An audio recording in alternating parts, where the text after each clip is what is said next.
वो मोहल्ला छोड़कर मैं इतना खुश हूँ जितना कोई कैदी जेल खाने से छूटकर भी ना होगा।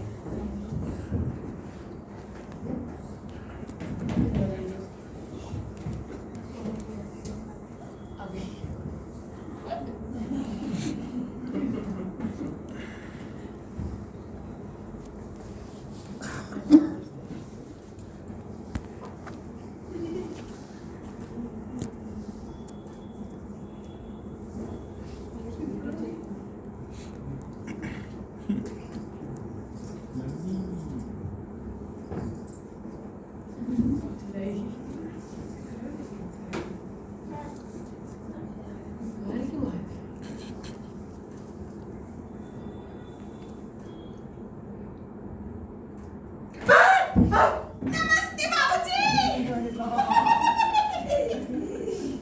तुम बाबूजी, आपको तो देखकर मुझे ऐसी खुशी हो रही है जैसे धोबी को अपना खोया हुआ गधा पाकर होती है। क्या? बाबूजी, आप तो वो मोहल्ला छोड़कर ऐसे भागे कि किसी को पता भी न चला। उसी मोहल्ले में एक से एक अच्छे मकान थे। मुझे क्या पता था कि आपको उस मकान में तकलीफ है। मेरी दुकान के पिछवाड़े ही एक इतना आराम का मकान खाली पड़ा था। एक बार बताया तो होता। वैसे आप इस मकान का कितना किराया देते हो? 20 रुपए। अब नहीं, वो 20 रुपए मांग रहा था, पर मैंने कहा 10 रुपए से 1 टका और नहीं दूंगा, और वो मांग गया। है देना इस जरा से मकान के 10 रुपए। आप 8 ही दीजिएगा, और मेरा दिखाया मकान पसंद ना आए ना तो अगले दिन खाली कर दीजिएगा। संग में चाबी लेकर आई हूँ, भी हाथ के हाथ दिखाई देती हूँ। अरे आज ही कैसे जा सकता हूँ? आज ही तो आया हूँ, पेज की किराया दे चुका हूँ। 80 रुपए तो दिए हैं। 10 रुपए आपके लिए कौन सी बड़ी बात है? यही समझ लीजिएगा कि आप ना चले तो मेरा तो शोरूम ही बंद हो जाएगा। आप भी चलोगे तो मैं अपनी दुकान यहीं उठा लाऊंगी। अरे नहीं, अब मेरा कुछ पता नहीं। मैं आज यहाँ हूँ, कल वहाँ, तुम नहीं आती रहोगी ना वहाँ की। जब जाओगे तब जाओगे, अभी आज तो आप कहीं नहीं जाते। अरे मेरा कुछ पता नहीं, अभी दफ्तर जाऊँ और तबादले की चिट्ठी आई हुई हो। अच्छा, तो फिर मैं यहीं आकर बोहनी करा लिया करूंगी एवरीडे। मतलब रोज बताया था ना। रोज इतना दूर आओगी? हाँ, चली आऊंगी। 2 मील दूर ही तो है। मॉर्निंग वॉक भी हो जाएगी और बोहनी की बोहनी। चुड़ैल।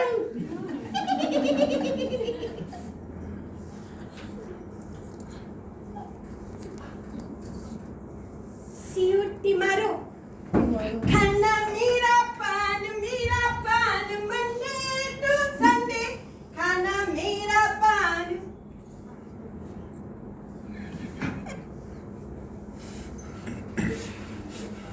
मैं इस शहर में अब कहीं भी सुरक्षित नहीं हूँ। अलविदा दिल्ली।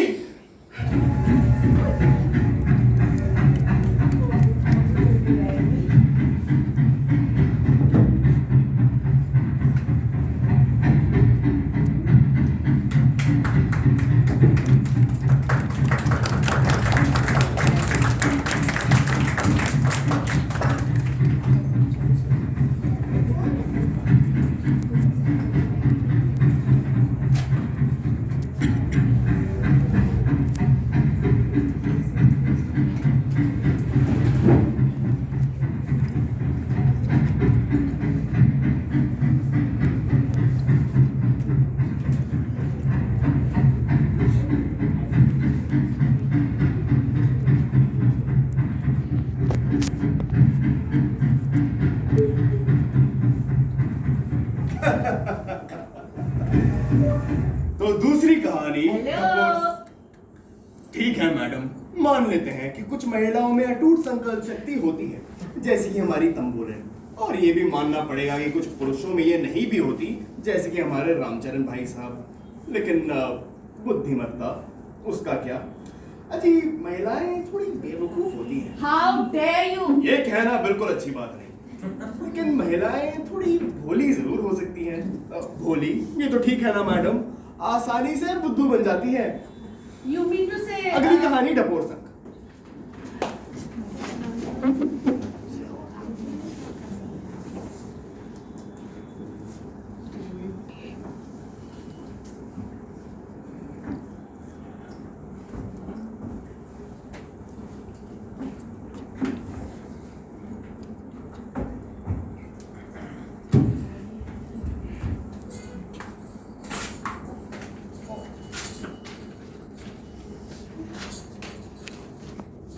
भाई साहब देखिए वो आपके पीछे क्या हो रहा है।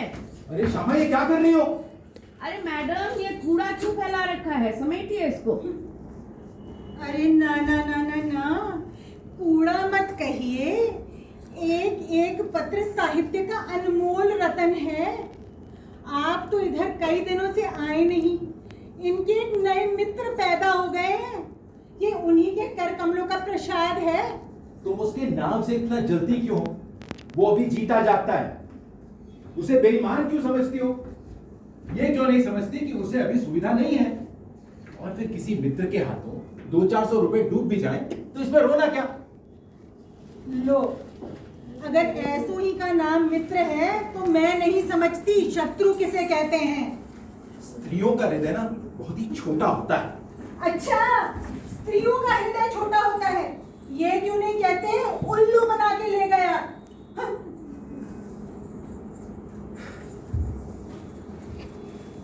मैं ये नहीं मान सकता। तुम्हें मानना पड़ेगा। तुम्हें साफ साफ कह क्यों नहीं देते तो ढोंगी था। बस इसके अलावा मेरे साथ तुम्हारे साथ कोई झगड़ा नहीं। मैंने मैडम- कहा मैं ये नहीं मान सकता। मैडम ये तो बताइए आखिर वो था कौन? अरे मैं बताती हूँ, पर पहले ऑडियंस आ गई है, मुझे उन्हें जज बनाने दीजिए। अगर ये कह देंगे कि वो सज्जन था का पुतला था तो मैं मान जाऊंगी और फिर कभी उसका नाम ना लूंगी। लेकिन अगर इनका फैसला मेरे अनुकूल होता है तो लाला तुम्हें उसे अपना बहनोई कहना पड़ेगा। हाँ, बताइए तो सही कि वो था कौन? इन्हीं से पूछिए, इन्हीं का बहनोई जो था। ये एक साहित्य सेवी था, मुसीबत का मारा यहाँ आ पड़ा था, तब ये भी इन्हें भैया भैया कह के पुकारती थी, तब कुछ ना होता था। वो तुम्हारी खातिर। मैं समझती थी लेख लिखते हैं, व्याख्यान करते हैं, साहित्य के मर्मज्ञ बने फिरते हैं, कुछ तो आदमी की पहचान होगी। अब मेंढक की तरह टुकुर टुकुर क्या देख रहे हो? मुझसे कुछ पूछो भी। हाँ हाँ बता रहा हूँ। अभी कुछ 2 वर्ष हुए, एक दिन एक पत्र आया। नमस्कार भाई साहब, मैं करुणाकर जोशी साहित्य सेवा का अभिलाषी हूँ।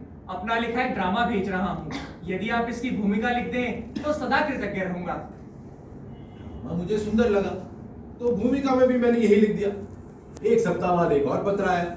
इस बार लेख भेज रहा हूँ, कृपया इसे अपनी पत्रिका में प्रकाशित कर दीजिए। पत्राचार बढ़ा तो मालूम हुआ बड़े बाप का बेटा है। मेरे पिताजी दहेज की लंबी रकम लेकर मेरा विवाह कराना चाहते हैं। ऐसी दशा में सिवाय घर से भागने के और क्या करता। ठोकरे खाता खाता मैं प्रयाग आ गया। अब आप ही बताइए, ऐसे आदमी के साथ क्या सहानुभूति ना होती? सहानुभूति? एक मासिक पत्रिका के संपादकीय विभाग में जगह पा गया हूँ। ये पत्र पाकर जितना आनंद और संतोष मुझे हुआ बतला नहीं सकता। पत्रिका का स्वामी जरा सी देर हो जाने पर दिन भर की मजदूरी काट लेता है, बात बात पर घुड़कियां जमाता है, पर मैं सब कुछ सहकर भी अपने काम में लगा रहता हूँ। आहा, ऐसे सत्याग्रही से स्नेह कैसे ना हो। आज मालिक का व्यवहार मेरे लिए असह्य हो गया, सो मैंने इस्तीफा दे दिया। मैंने बंबई जाकर अपनी किस्मत आजमाने का निश्चय किया है। मेरा दृढ़ संकल्प है कि अपने घर वालों के आगे हाथ ना फैलाऊंगा। हालांकि 3 दिन से मुझे भोजन नहीं मिला है। ये सुनकर मेरी आत्मा ने मुझे धिक्कारा, लेकिन खैर कई सप्ताह बाद बंबई से एक पत्र आया। एक साप्ताहिक पत्रिका के संपादकीय विभाग में जगह पा गया हूँ। पत्राचार में जोशी के लेख छपने लगे। कितने सजीव, कितने विचार से भरे थे वो लेख। आज मालिक ने टाट उलट दिया, पत्र बंद हो गया। लंबे समय बाद एक और पत्र आया। एक एजेंसी मुझे नौकरी देने को तैयार है, अगर तुरंत 100 रुपए की जमानत दे सको। पर 100 रुपए कहाँ से लाऊं? अब जिंदगी से तंग आ गया हूँ। आत्महत्या करने के सिवा और कोई उपाय नहीं सूझता। संयोग से कोष में उस वक्त मेरे पास कुछ रुपए पड़े थे। देवी जी से पूछा, वो भी मान गई, तुरंत तार से रुपए भिजवा दिए। इस पत्र को मैं कभी ना भूल पाऊंगा, जो चौथे दिन मुझे धन्यवाद के रूप में मिला। अरे 100 रुपयों में उसे कहीं अच्छा पत्र मिल सकता था। वो प्रसन्न था। प्रसन्न क्यों ना होता? कंपे में एक चिड़िया जो फंस गई थी। देखो, या तो तुम बोलो या मुझे बोलने दो, बीच में टोको मत।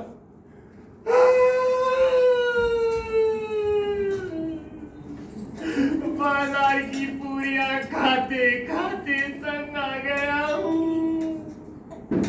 दिन मुरादाबाद आकर आपकी सेवा में रहना चाहता हूँ। मैंने उसके पत्र का जवाब दिया, लगी रोजी ना छोड़ो, काम किए जाओ, नौकरी मिलना आसान नहीं। प्रणाम। आप? मैं करुणाकर जोशी। अरे मैं तो तुम्हें पत्र लिख रहा था। अच्छा, क्या लिख रहे थे? अरे, छोड़ो, जाने दो, बैठो। जी। मैं उसका ठाठ देखकर दंग रह गया। फिर भी तो ना चेते। मुझे उसे इस छोटे से कमरे में ठहराते हुए संकोच हुआ। आते ही श्री चरणों में सर तो रख दिया, और क्या करते। Order order. मैडम देखिए, बीच बीच में टोकिए मत। अदालत की प्रतिष्ठा ये कहती है जब तक आपकी बारी ना आए तब तक आप चुपचाप सुनती रहिए। जब आपकी बारी आए तब जो जी में आए कहिएगा। आपके दर्शन की बड़ी इच्छा थी। तो क्या तुमने नौकरी से इस्तीफा दे दिया? नहीं नहीं, अभी तो छुट्टी लेकर आया हूँ। अभी तो इस महीने का वेतन भी नहीं मिला। मैंने लिख दिया है, यहाँ के पते से भेज दें। उस रात उसको यहीं ठहराया, अगले दिन होटल में व्यवस्था कर दी। अब आप तो जानते हैं होटल वाले पेशगी रुपए लेते हैं। जोशी के पास रुपए न थे, 30 रुपए मैंने दे दिए। मैंने सोचा उसका वेतन आता होगा तब दे देगा। नमस्कार शिव प्रसाद जी। अरे आइए आइए माथुर जी, ये है माथुर, हमारे प्रिय मित्र, और ये है करुणाकर जोशी। हाँ हाँ, आपने जिक्र किया था। आपसे मिलकर बहुत खुशी हुई, मुझे भी। अब जोशी रोज 2-3 बार आता और खूब बातें करता। और देवी जी, उनके लिए कभी पकौड़ियां तल रही हैं, कभी हलवा बना रही हैं। जोशी भी अरफन मौला था।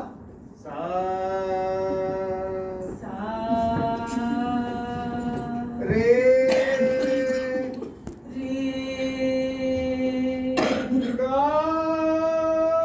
देवी जी ने उसे अपना म्यूजिक मास्टर बना लिया। तो क्या मुफ्त में हलवा और पकौड़ियां बना बना के खिलाती।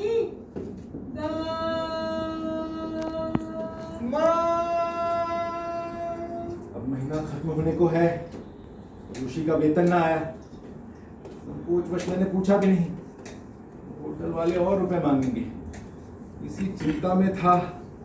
शिव प्रसाद जी, हाँ जोशी, आओ बैठो। मैं अब माथुर के साथ रहूंगा।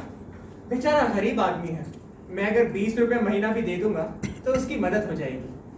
देखा, जोशी अपने लिए नहीं, माथुर के लिए दुखी था। अच्छा, तभी माथुर की भांजी पे डोरे डाल रहा था। अच्छा तो अब तुम ही कहो। अरे भाई साहब, आप तो बात बात पर सुनना चाहते हैं। आपको क्या लगता है मैडम की ये फुलझड़ियां हम दर्शकों को अपने न्याय पथ से विचलित कर सकती हैं? और मैडम आप भी जरा प्लीज। अरे शिव प्रसाद, आओ बैठो बैठो। मेरा एक मित्र है, बैरिस्टर है, उससे माथुर की भांजी जग्गो के विवाह की बात कर रहा हूँ, वो भी बिना दहेज के। लेकिन आज उसके मकान का 3 महीने का किराया देना होगा। अब तुम्हारे पास एक 30 रुपए हो तो दे दो। अब माथुर के छोटे भाई का वेतन कल परसों तक आ जाएगा तो तुम्हें मिल जाएंगे। जैसे इनकार करने का साहस ना हुआ, रुपए दे दिए। ये भी तो बताओ, वो पैसे मेरी बहन ने भेजे थे बर्तन खरीद के भेजने के लिए। थैंक यू शिव प्रसाद।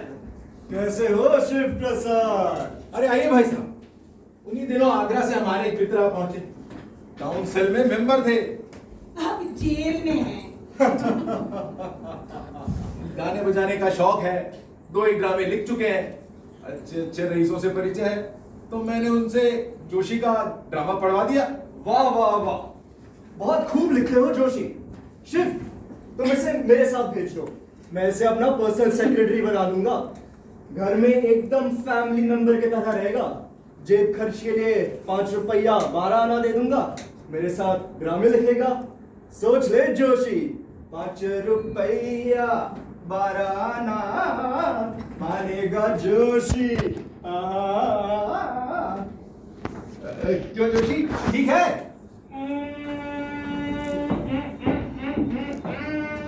ठीक है, लेकिन जाने से पहले मुझे कुछ रुपयों की जरूरत होगी, कम से कम 40 रुपए। मेरे पास रुपए न थे, श्यामा से पूछने का हौसला ना हुआ। अरे क्यों, मांग लेते। कुबेर का खजाना पड़ा हुआ था ना, बोरियां भर भर के कमाते हो, एक आध बोरी की बचत तो हो ही जाती है, क्यों? खैर, जैसे तैसे मैंने इंतजाम किए। थैंक यू शिव प्रसाद। शिव प्रसाद जी। हाँ जी, आप जोशी को आगरा की ट्रेन पर चढ़ा के आए हो ना? हाँ हाँ, चढ़ाया। जोशी बड़ा मोहब्बती आदमी है। मुझे तो अब घर अच्छा ना लगेगा। घर के सारे लोग रो रहे थे, मालूम ही नहीं होता था कौन गैर आदमी है। माँ से बेटे की तरह बात करता था, बहनों से भाई की तरह बात करता था। बड़ा बदनसीब आदमी था। नहीं तो जिसका बाप 2000 रुपये मांगवार कमाता हो, वो जो मारा मारा फिरे। दार्जिलिंग में उसकी 2-2 कोठियां हैं। वो मुझे वहां ले जाना चाहता है, कहता है तो मैं मोटर की एजेंसी खुलवा दूंगा। अरे वाह माथुर, बधाई हो। Thank you, thank you. ये सुनकर अब मुझे भी आशा बन चली कि जोशी को वेतन मिल जाएगा, वो पैसे लौटा देगा। अरे 4-5 महीने में तो चुकता कर ही देगा। हिसाब लगाया तो अच्छी खासी रकम हो चली थी। मैंने दिन में सोचा ये भी ठीक है, खुद जमा करता तो कभी जमा ना होते, इस तरह जमा तो हो गए। हाय मैं मर जाऊं।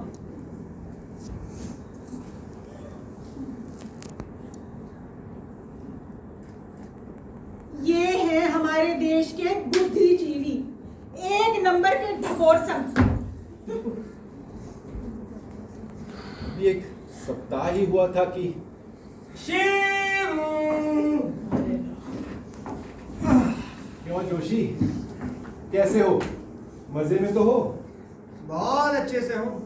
बाबू साहब किसी काम से दिल्ली गए हैं, तो मैंने सोचा तुम लोगों से ही मिलता हूँ। अरे हाँ, चलते वक्त बाबू साहब ने मुरादाबाद से कुछ बर्तन लाने को कहा था, पर शायद वो रुपये देना भूल गए। अब तुम्हारे पास एक 50 रुपए हो तो दे दो, अब मैं जैसे ही जाऊंगा भिजवा दूंगा। मैंने रुखाई से कहा मेरे पास रुपए नहीं है। झूठ क्यों बोलते हो? तुमने रुखाई से कहा था? तो क्या चिकनाई से कहा था? बड़े आए रुखाई करने वाले।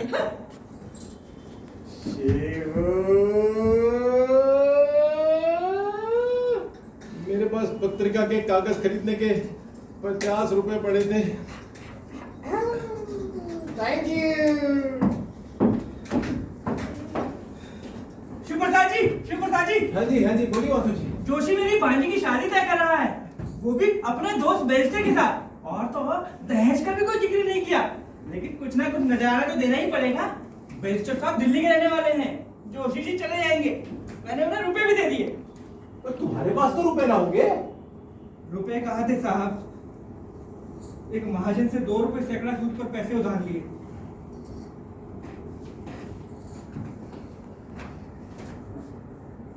मेरे तो हाथ वो दुष्ट आ जाए तो मैं इसका मुंह नोच लूं।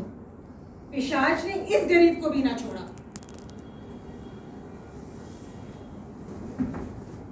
मई का महीना था। प्रसाद,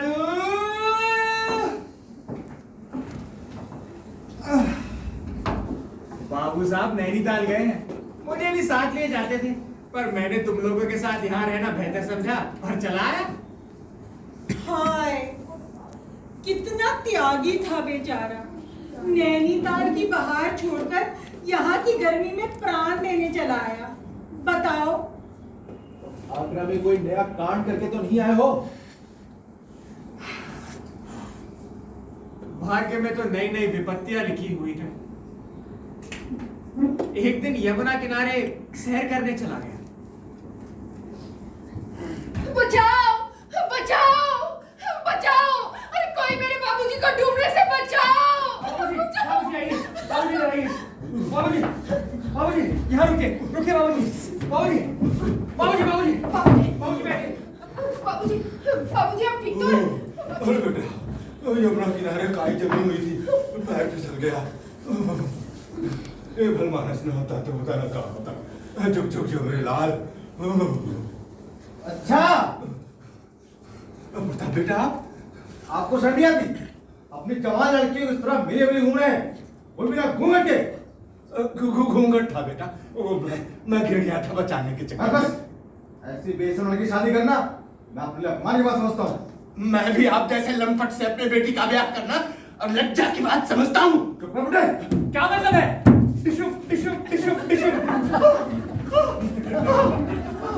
एक निहत्थे में वार करते हो? अच्छा रहते हुए ये ले टिशु टिशु टिशु मार डाले इस बच्चे को तो।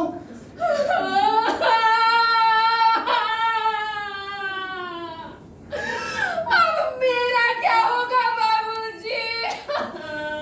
बाबूजी, यदि आप मुझे इस योग्य समझें तो मैं आपकी पुत्री को अपनी हितेश्वरी बनाकर खुद को धन्य समझूंगा। लेकिन मेरी एक शर्त है, मैं दहेज में फूटी कौड़ी न लूंगा। मेरे तो गिरधर गोपाल तू चल। सुनो बात कह तो मेरा ब्याह करा दूंगा इससे। मेरे तो बैठो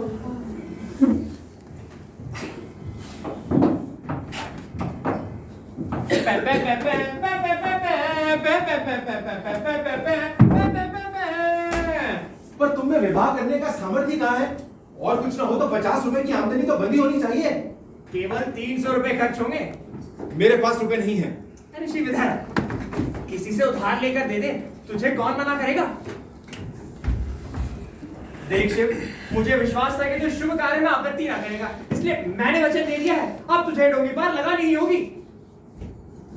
मैं कहती थी 1 रुपया मत देना, कह देना उसके शादी विवाह के झंझट में हम नहीं पड़ते, पर तुम अब भुगतो। जामा मैं क्या करता?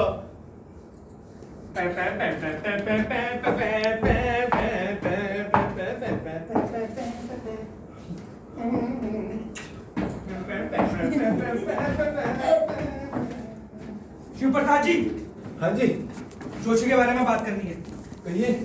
जोशी की जमुना तट वाली कहानी बिल्कुल झूठ थी। जोशी का उस लड़की से कई सालों से चक्कर चल रहा था। पर बैरिस्टर से आपकी बांझी के विवाह का क्या हुआ? कुछ नहीं। है? पर उसने तो कई महीनों तक आपकी खूब सहायता की। मेरी मदद? वो क्या करता, हाँ 2 जून भोजन भले कर लेता था। पर जो पैसे उसने आपके नाम पर मुझसे लिए थे वो तो दिए होंगे। मुझे उसने एक भी पैसा नहीं दिया, उल्टे मेरे नाम पर एक महाजन से पैसे उधार लिए, वो भी 2 रुपए तक सूद पर। आता हूं। कैसे हो शिव प्रसाद? आइए आइए भाई साहब, पर पहले ये बताइए आपके मुरादाबादी बर्तन तो पहुंच गए ना? बर्तन? कौन से बर्तन? नमस्कार जी। नमस्ते। ये क्यों? इन्हें क्या हुआ? जोशी ने 300 रुपए उधार लिए थे। किस लिए? इनके क्रियाकर्म के लिए। जुग जुग जियो मेरे भाई, जुग जुग जियो।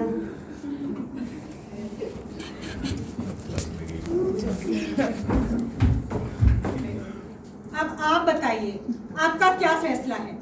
इन्होंने घोंघापन किया कि नहीं? देखिए, रू रियायत मत कीजिएगा, मैं निष्पक्ष न्याय चाहती हूँ। देखिए, हमारे विचार से इन्होंने थोड़ी भावुकता से काम अवश्य लिया, लेकिन इनकी सज्जनता निर्विवाद है। अरे एक और बुद्धिजीवी, सब मिलके प्रणाम करो। चलो मेरी किताब। उठाओ।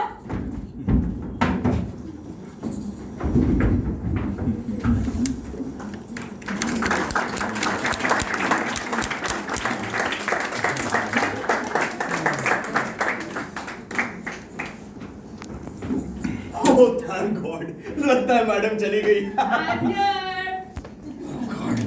ठीक है मैडम, ये भी मान लेते हैं कि कुछ महिलाओं में बुद्धिमत्ता अधिक होती है, लेकिन एक अच्छा सैनिक बनने के लिए एक और गुण की आवश्यकता है, और वो है स्ट्रेटेजिक थिंकिंग।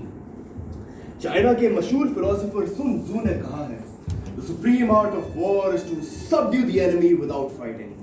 और बिना लड़े युद्ध जीतने के लिए चाहिए एक रणनीतिक सोच। देखते हैं। अंतिम कहानी खुजर।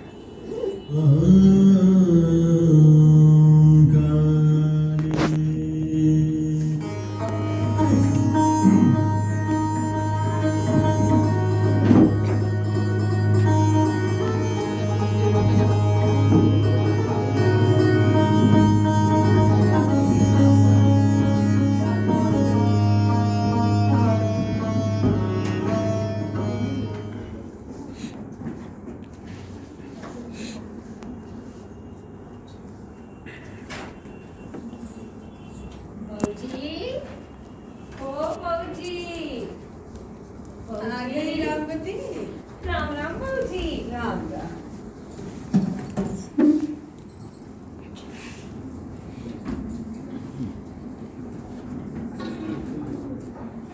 कुंदन लाल जी एक दिन कचहरी से घर लौटे तो देखा कि उनकी पत्नी रामेश्वरी एक कुंजन से साग भाजी ले रही है। रामेश्वरी उनकी तीसरी पत्नी थी। उनकी पहली पत्नी एक दिन कुछ दिनों के लिए मायके गई तो घर लौट के वापस ना आई। दूसरी पत्नी भी कुछ दिनों के लिए मायके गई तो लौट के वापस ना आई। पालक कैसे दी? पालक सिर्फ टका से रहे बाबूजी। मैं 1.5 पैसे दूंगी। 1.5 पैसा? ना ना, 1.5 पैसे में तो ना हो पाएगा बाबूजी। मैं तो 1.5 ही दूंगी। एक बार देखो तो कितनी ताजा है। पूरे बाजार में आपको ऐसी फ्रेश पालक ना मिलेगी। देख, देनी है तो दे, नहीं तो मैं कहीं और से ही ले लूंगी। अच्छा, होने का समय है, चलो 1.5 पैसा ही दे दो। चल तराजू निकाल। हे भगवान, तेरा तो तराजू भी ठीक नहीं है, पसंदा दिख रहा है और बाट भी। अब तुम्हें तराजू में भी खोट दिख रहा है। अरे बराबर तो है। रुक जरा, ये ले, मेरे बाट से तोल। हाँ, अब बाट भी अपना ही दोगी क्या? हाँ दूंगी। मैं कोई हेरा फेरी नहीं करती और ना ही इसमें कोई पसंदा है। अब घा देगी तो दे।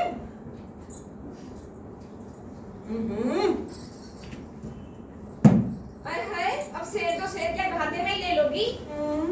ये ले पैसे।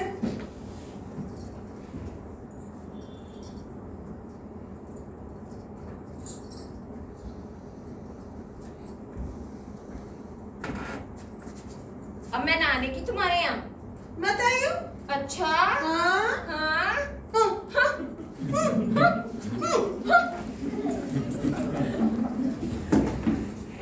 आज तो तुमने जरा सा साग लेने में पूरा आधा घंटा लगा लिया।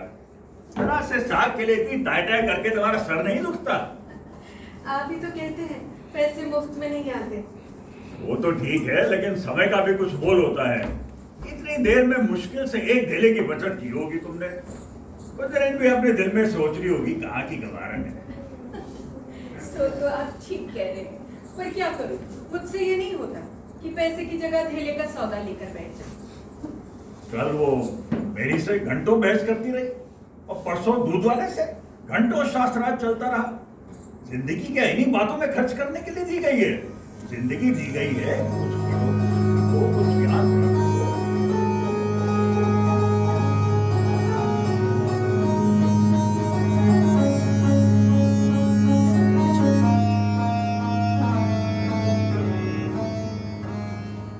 समझी? जी। हाय राम, हट, भाग यहाँ से। भागती है कि नहीं? चल, हट, भाग यहाँ से।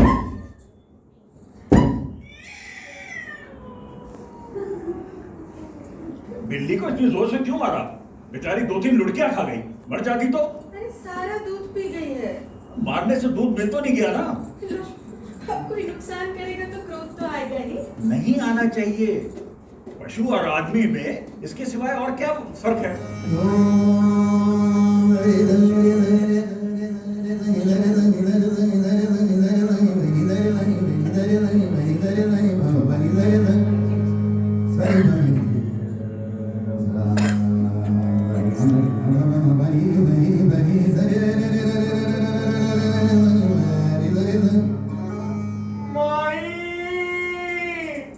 रोटी दे दे।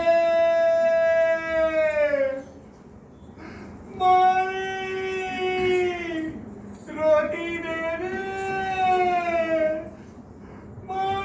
अरे आगे बढ़ो बाबा, आगे बढ़ो। रोटी दे दे, रोटी दे दे। तुमसे ना दिया जाता हो तो लाओ मैं दे आता हूँ। गरीब को यूं दुत्कारना नहीं चाहिए। सारा दिन तो इनका तांता लगा रहता है, कोई कहाँ तक दौड़े। सारा देश लगता है भिखमंगों से ही भर गया है। ये मत भूलो कि इसी देश में तुम भी रहती हो। पर इतने भिखमंगे आप कहाँ से जाते हैं? और ये लोग कुछ काम क्यों नहीं करते? कोई आदमी इतना नीच नहीं होता कि काम मिलने पर भी भीख मांगे। हाँ, अपाहिज हो तो बात दूसरी है। लाखों लोग इन निकम्मे भिखारियों को रोज दान देते हैं। इस धर्म से स्वराज्य आना होता तो कब का आ चुका होता। देखो, जब स्वराज्य आएगा तो अनाथालय भी बन जाएंगे, लेकिन अनाथालय भी तब बनेंगे जब स्वराज्य आएगा।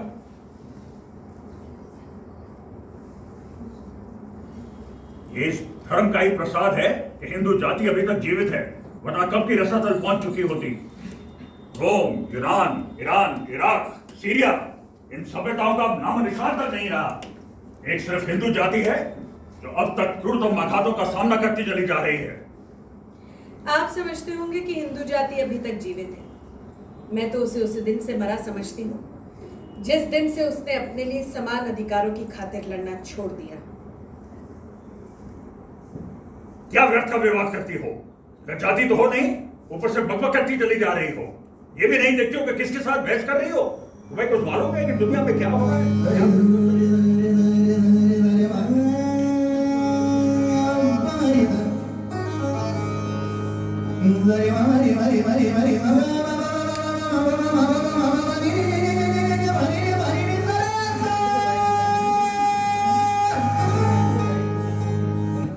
जाओ मेरे लिए खाना लगाओ।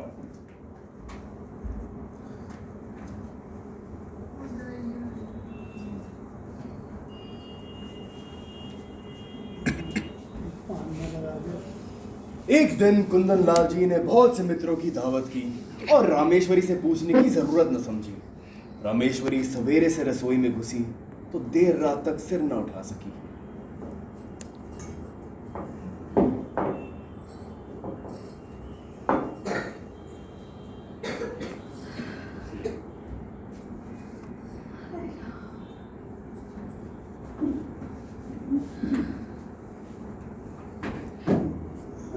सारे मेहमान चले गए? हाँ, चले गए। तो आप भी खाना खा लीजिए। क्या खा लूं? ये खाना है कि बैलों की सानी? बुढ़िया सब सेवर थी। कचौरियों में इतना नमक था कि किसी ने छुआ तक नहीं। हलवा ठीक से बुना नहीं था, कचाइयां आ रही थी और शोरबा इतना पतला था जिससे चाय हो। तुम्हें मालूम है स्त्री का पहला धर्म क्या होता है? स्त्री का पहला धर्म होता है रसोई के काम में निपुण होना। और अगर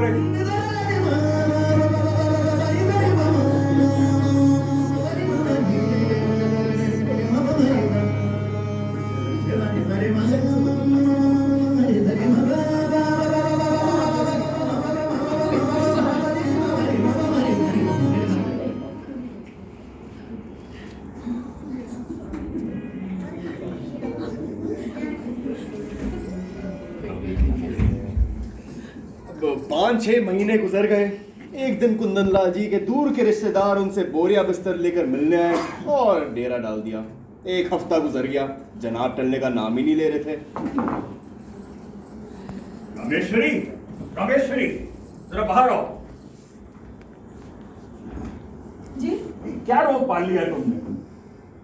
मैंने और लोग मैंने यही खातिरदारी रही कि जनाब कभी नहीं चलेंगे। इतना सर में चलाया होता ये कब का लंबा हो गया होता। अगर किसी आदमी को दिन में 3 बार का भोजन और 50 बार पान मिले तो उसे क्या पागल कुत्ते ने काटा है कि अपने घर जाएगा? अगर ये महाशय 1 महीने यहाँ रह गए ना तो ये जिंदगी भर के लिए बेकार हो जाएंगे।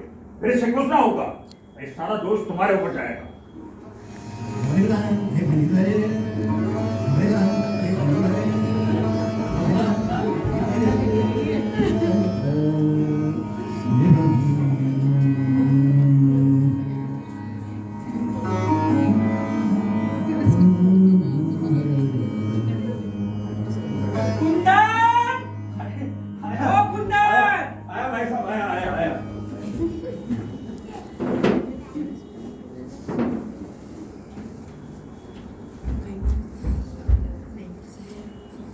एक महीना और बीता और फिर एक दिन बहू जी, ओ बहू जी, आ गई इमली तू? राम राम बहू जी। राम राम। सौंधी सौंधी सुगंध से सारा घर महक रहा है। हाँ, आज ही गांव से ताजा भैंस का घी आया है। इधर बाजार का घी खाते खाते मेरी तो नाक में दम हो गया। मैंने अच्छे से लौंग डालकर खौला दिया है और कढ़ाई से निकालकर हांडी में रख दिया है। तू चौका बर्तन कर ले, मैं नहा कर आई। जी बहू जी।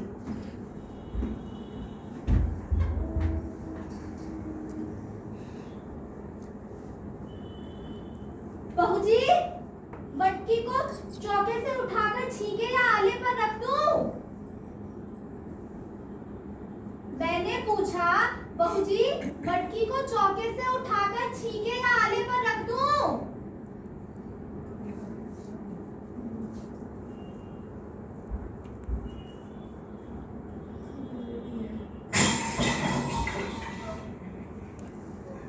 हो गया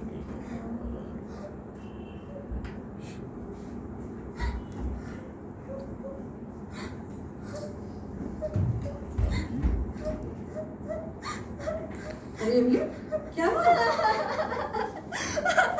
अरे रो क्यों रही है? ओहो, मुझसे कुछ फूटेगी भी, गूंगी हो गई है क्या? हाँ? हाय राम! ये हांडी कैसे टूटी? हे भगवान, सारा का सारा घी मिट्टी में मिला दिया। इमली, तेरी क्या आंखें फूट गई थी या हाथों में दम नहीं था? हैं? इतनी दूर से मंगाया, इतनी मेहनत से गर्म किया, गले के नीचे एक बूंद तक नहीं उतरी थी। बाबूजी, तो चूक हो गई है। अब चाहे तनख्वाह से काटो, चाहे जान मारो। मैंने तो सोचा था कि मटकी को उठाकर छींके पर रख दूं तो चौका लगाओ। क्या जानती थी कि भाग्य में ये लिखा है। न जाने आज किसका मुंह देखकर उठी थी। मैं कुछ नहीं जानती, सारे पैसे तेरी तनख्वाह से काटूंगी। 1 रुपया जुर्माना ना किया ना तो कहना। नहीं नहीं सरकार, मर जाऊंगी। कहीं ये पैसे का भी ठिकाना नहीं है। मर जा या जी जा, मैं कुछ नहीं जानती। अच्छा सरकार, काट लीजिएगा। आपसे सब्र नहीं होता तो मैं ही सब्र कर लूंगी। यही ना होगा कि भूखों मर जाऊंगी तो जीकर ही कौन सा सुख भोग रही हूँ कि मरने को डरूं। आदमी से तो बड़ा बड़ा नुकसान हो जाता है, ये तो घी ही था।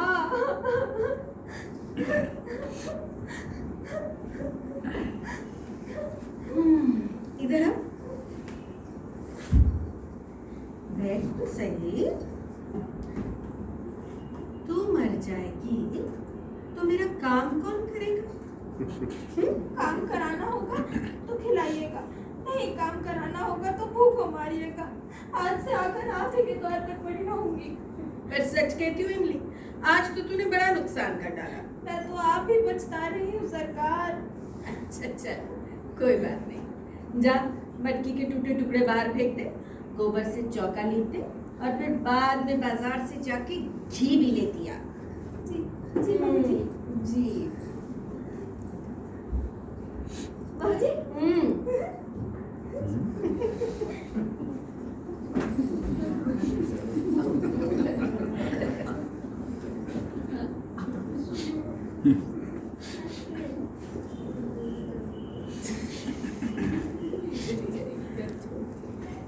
अरे ये हांडी कैसे टूट गई? इमली उठाकर ऊपर रख रही थी, उसके हाथ से छूट पड़ी। और सारा घी रह गया? हाँ। तुमने उससे कुछ कहा नहीं? अब क्या कहती, थोड़ा बहुत डांटा, उसने कोई जानबूझकर थोड़ी गिराई है। और ये नुकसान कौन उठाएगा? हम उठाएंगे और कौन उठाएगा? मेरे हाथ से छूट पड़ती तो क्या हाथ काट लेती? तुम्हारी कोई बात मेरी समझ में नहीं आती है। जिसने नुकसान किया है उसे वसूल करना होगा, ये ईश्वरीय नियम है। आंख के बदले आंख और दांत के बदले दांत, ये बाइबल जैसी महान पुस्तक में लिखा है। अगर संसार में दंड का विधान ना हो तो यहाँ कोई क्यों रहे? सारी पृथ्वी रक्त से लाल हो जाएगी, हत्यारे दिन दहाड़े लोगों का गला काटने लगेंगे। दंड से ही समाज की मर्यादा कायम है। ये नुकसान मैरी ने किया है, उससे वसूल करना होगा, उसकी तनख्वाह से काटना होगा, वरना आज उसने घी की हांडी तोड़ी है, कल कोई और नुकसान कर देगी। मैंने उसे माफ कर दिया है। अगर मैं उसे माफ नहीं कर सकता। बाबूजी, अब तो कसूर हो गया है। अब चाहे आप तनख्वाह सारे पैसे काट लीजिएगा, लेकिन अभी तो मेरे पास एक भी पैसा नहीं है, वरना अभी लाकर आपके हाथ पर रख देती। तू यहाँ क्या करने आई है? बड़ी आई पैसे वाली, चल भाग यहाँ से। तुम क्यों उसकी वकालत कर रही हो? ये छोटी सी बात है और एक बच्चा भी समझता है कि जो नुकसान करता है उसे वसूल करना होगा। क्यों उसने हांडी को संभाल के नहीं रखा? क्यों उसने जल्दबाजी की? क्यों उसने तुमको मदद के लिए नहीं बुलाया? साफ उसकी लापरवाही है। एक बात तुम्हें का नुकसान होगा।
सुबह कुंदन लाल जी गंगा स्नान करके लौटे।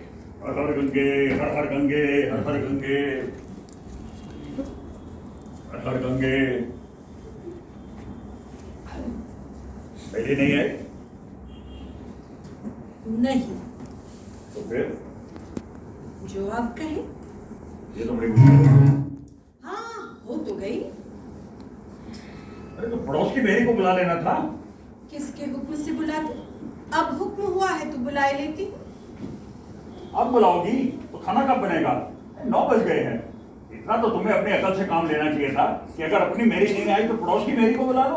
और अगर उस वक्त सरकार पूछते कि मैंने दूसरी मेरी क्यों बुलाई, तो मैं क्या जवाब देती? मैंने अपनी अक्ल से काम लेना छोड़ दिया है। अब केवल आप ही की अक्ल से काम लूंगी। अच्छा, तो फिर सब क्या होगा? जो हुजूर का हुक्म। तुम मुझे बना रही हो। ओ, मेरी इतनी मजाल कि मैं आपको बनाऊं। आप तो पहले से ही बने हैं। क्या कहा? मेरा मतलब मैं तो आपकी दासी हूँ, जो आप कहें सो करूं। मैं तो जा रहा हूँ, तुम्हारा जो जी चाहे करो। मेरा जी कुछ ना चाहेगा और मैं कुछ ना करूंगी। अच्छा ये बताओ, इस वक्त तुम क्या खाओगी? जो आप देंगे सो खाऊंगी। लाओ कुछ पैसे दो, बाजार से पूड़ियाँ लेके आता हूँ। जी।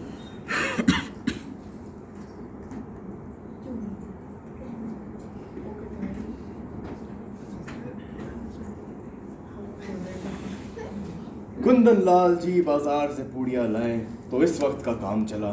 शाम को दफ्तर से आने में थोड़ी देर हो गई।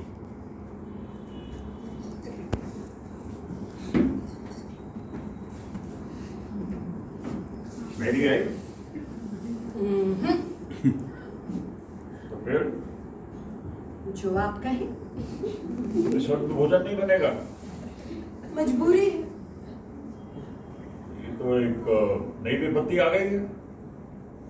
तो मालूम है ना मुझे, पूरियाँ रुचती नहीं है, पेट खराब हो जाता है। हाँ मालूम तो है। मैं ही जाता हूँ, कोई मेरी देख के लाता हूँ। बेहतर है।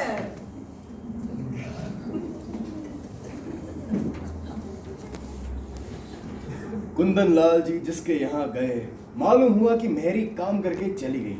आखिर एक कहार मिला तो उसे बुला लाए। कहार ने 2 आने लिए और बर्तन धोकर चलता बना।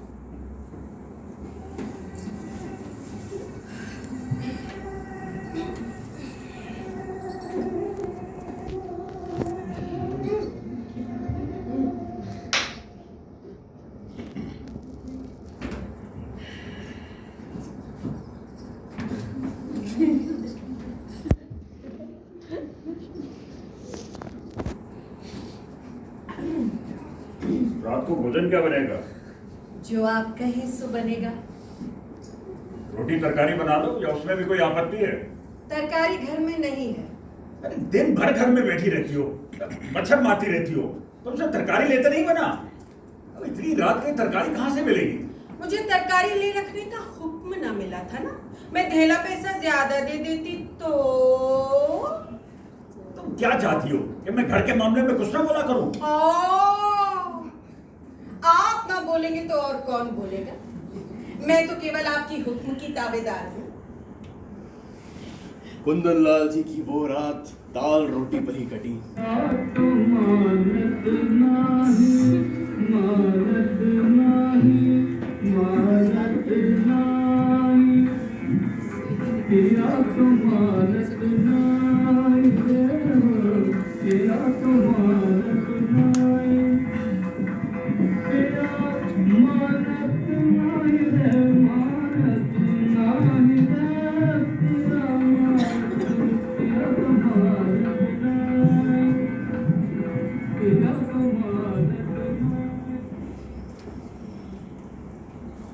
रामी,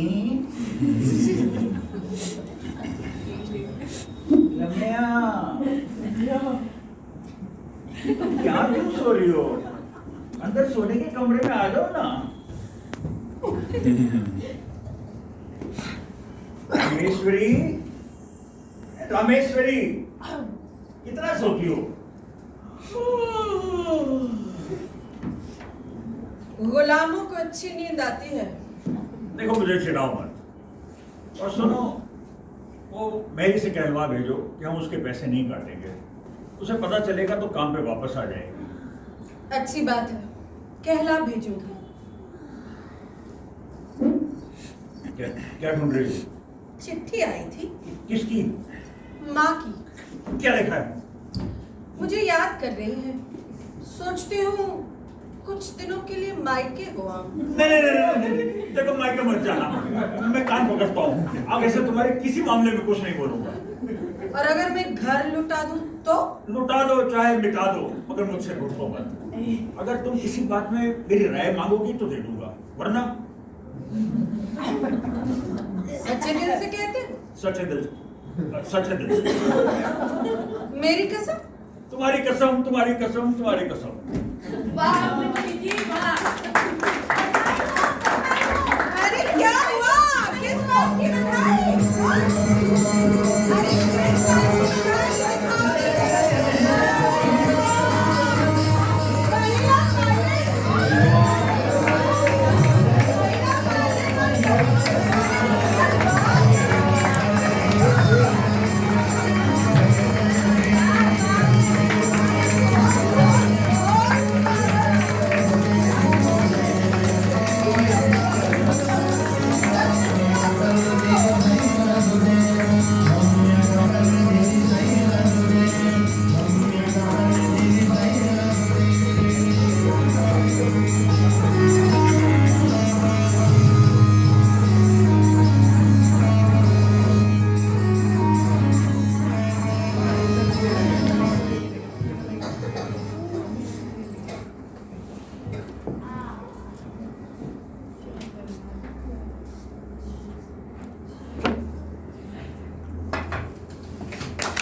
सबसे पहले एक छोटी सी सूचना, हमारा इंस्टाग्राम हैंडल है टॉय थिएटर ग्रुप। आप सबसे निवेदन है कि टॉय थिएटर ग्रुप इंस्टाग्राम पे हमें फॉलो करें, जिससे आने वाले शोज़ और परफॉर्मेंसेस के बारे में आपको जानकारी मिलती रहे। लगभग यही टीम अभी 15 मिनट बाद एक और प्ले परफॉर्म करने जा रही है, English play called a mystery called गुम। अभी कुछ उसकी सीट्स बाकी हैं।